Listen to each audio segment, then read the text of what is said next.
And a good day, all of you. Jean Henderson, Pierre, the Beverage Ramble, back again with you. Another rambling edition today.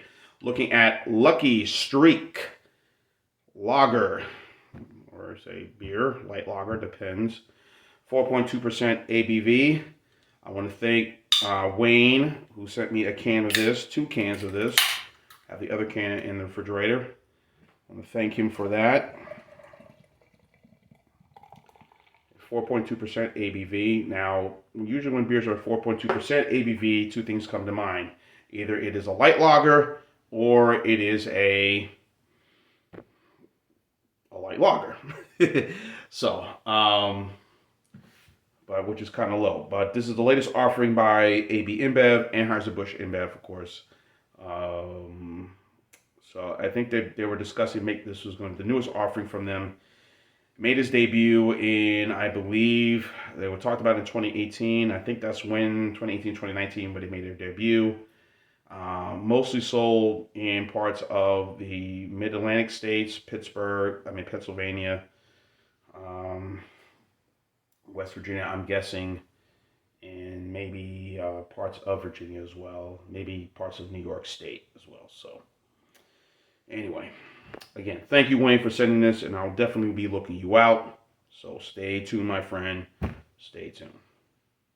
So here's what the beer looks like. I had started reviewing this beer. I was outside, but it was a dreary, rainy day, and the spot I was trying to do it outside of my apartment was not the best. So I'm gonna try to get some more lighting in my bedroom. I do have a lamp in my bedroom, but I'm trying to get a little more lighting where I can do it in other places besides my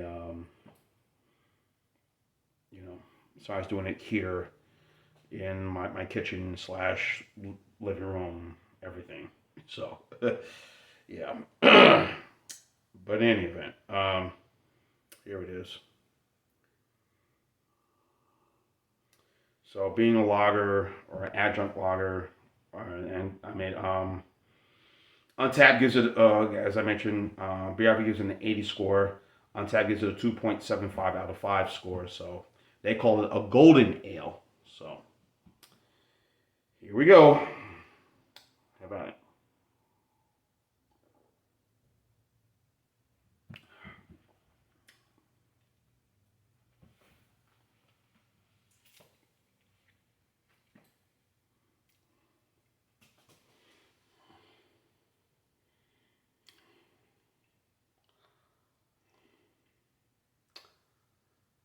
Not too bad, guys.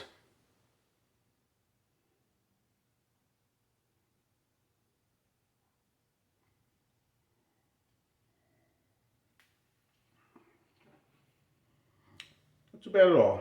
Decent, crisp, refreshing.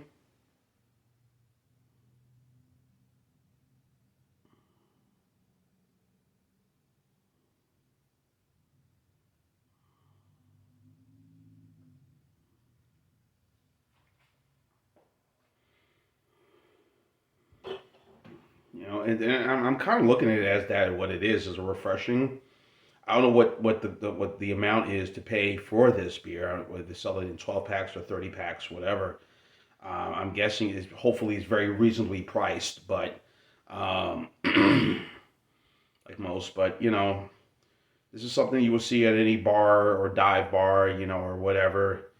Um, Hanging out with friends, eating wings or hot dogs or maybe pizza or a burger and fries or a nice ham sandwich, with some chips or something like that. This kind of will complement this beer will kind of complement those flavors, or gumbo, whatever it is, fried shrimp, poor boy, or or a steak sandwich with cheese, mushrooms, onions, peppers. Hungry. But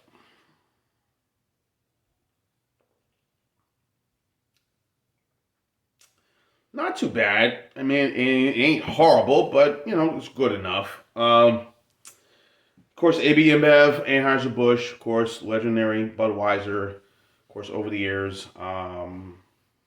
one of the preeminent brewing companies. Of course, Budweiser has world renown.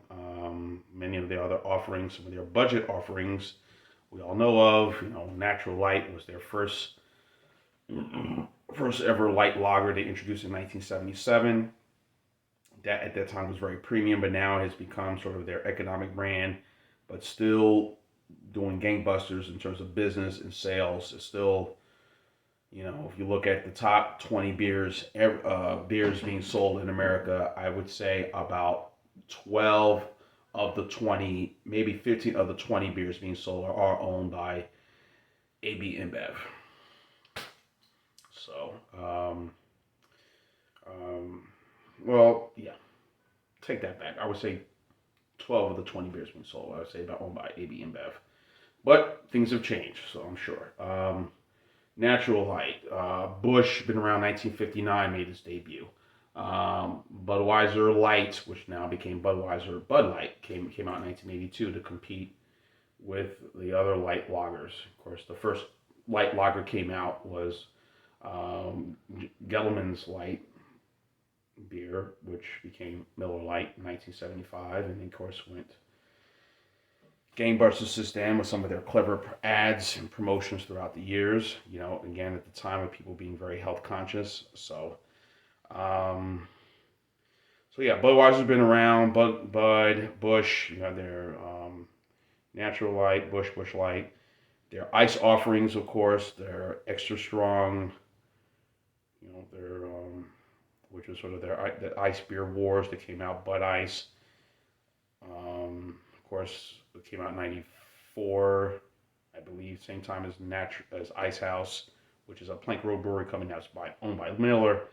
And then you had, Natural Ice, and then Busch Ice, all made their debut around '95, around the time of the big ice beer wars. So there were a lot of great beers. So Budweiser continued to come chugging along despite some of this ups and downs, not just within the sales and everything, but also tastes and trends over the years. Also, there were some scuffles and turmoil within the family as well, behind the scenes. Then in 2008, the biggest shock to many, when InBev decided to buy out Anheuser-Busch in 2008. I believe that was the time that happened, and it was for a record amount of money. Of course, by then, different change in ownership, leadership happened. So AB-InBev has continued to chug along. They've come out some different things over the years. They've tried to compete with the newest trends, the hard seltzers, which I can't stand. I'm not a fan of those. I've had them. I don't see what the big deal of these are. Still don't. I mean, who gives a crap? Total bull crap, if you ask me. Let's see. They came out with the repeal, the Reserve series. They had their 1939 repeal Prohibition beer. They had a summer edition of another beer. All these different trends just to say, hey, we can do good craft beer, just like the other guys, but, our namesake is doing all the other stuff, the Bud Lights and all that. And, of course, their advertising has been very, very clever over the years. They have said, especially some of their ads they run during major sporting events, Super Bowls and Olympics and whatnot. Of course, ones where they poked fun of the craft beer drinkers, and also another one where they said that their beer was not made with corn syrup, which throwing a dig at Miller Lite and Coors Light. So, but in any event, so with this latest offering, what they're doing right now, I don't know. I think to me, it tastes like a light lager. It doesn't taste like Adjunct lager to me, 4.2%. But then again, you look at Busch is 4.3%. So maybe it is. I don't know.